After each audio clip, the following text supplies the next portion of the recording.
नमस्कार, बहुत स्वागत है आपका। 28 अप्रैल 2025 शनिदेव नक्षत्र परिवर्तन करेंगे इस दिन, और यह एक बहुत बड़ी खगोलीय घटना भी है। शनिदेव से जो मिलने वाले अभी तक आपको फल थे उसमें चेंजिंग आ जाएगा, क्योंकि शनिदेव का नक्षत्र परिवर्तन होगा।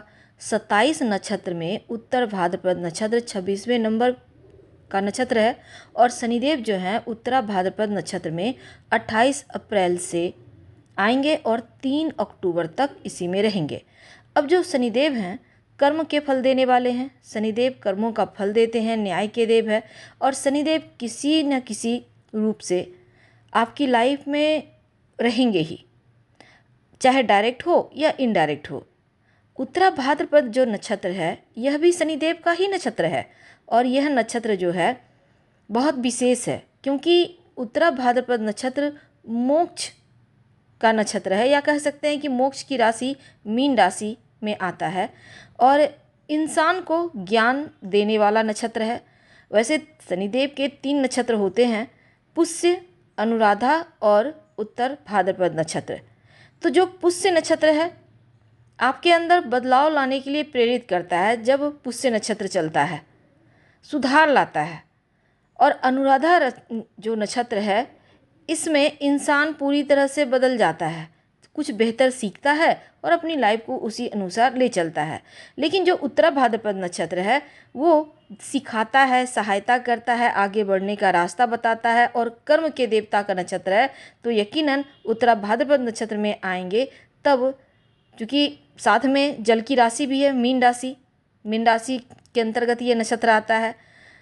अब देखिए, जब मीन राशि के अंतर्गत उत्तरा भाद्रपद नक्षत्र आता है और ये शनिदेव इनके स्वामी हैं, और शनिदेव स्वयं यहाँ पर आएंगे, तो ऊर्जा लेवल इसका अद्भुत हो जाएगा। तो 28 अप्रैल से लेकर अक्टूबर तक जो वक्त है धन के मामलों में बहुत ज़्यादा लकी बनाने वाला है। लेकिन आपके ऊपर धन के मामलों में कितना शुभ फल मिलेगा, कितना आप धन को लेकर परेशान रह सकते हैं, और किस माध्यम से धन आएगा, आज हम यही जानेंगे विस्तार से। देखिए, इस ज़माने में कलयुग में धन ना हो तो व्यक्ति की कोई पहचान नहीं होती। कलयुग है, आप कितना भी बेहतर कर्म कर लो, कितना भी सबका हेल्प कर लो, लेकिन लोग इन चीज़ों से आपको नहीं जानते। सम्मान उसी का करते हैं जिसके पास धन होता है।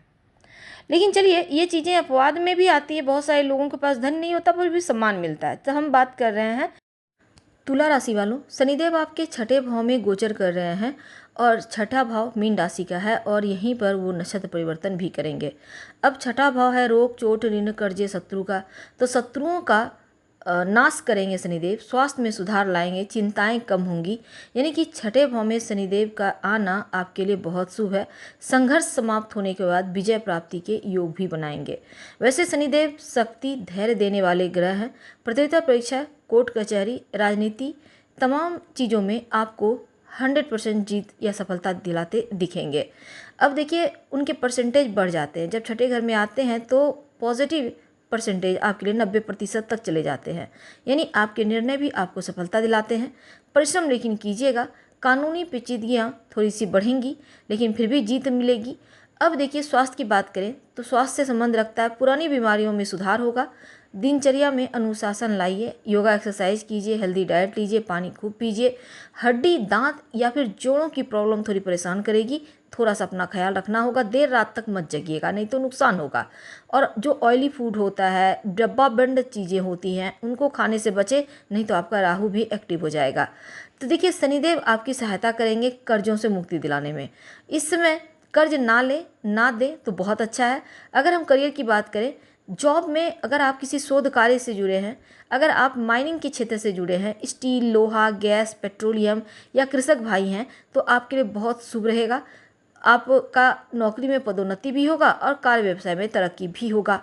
हालांकि उच्चाधिकारी की नज़रों में आप रहेंगे, इसलिए कोई भी इलीगल काम मत कीजिएगा।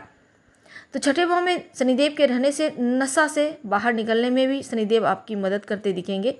कर्म शुभ रखिए, शनिदेव शुभ फल देंगे। और इनकी जो शनिदेव की तीसरी दृष्टि आपके अष्टम भाव पर, अष्टम भाव जो है गहराई का है।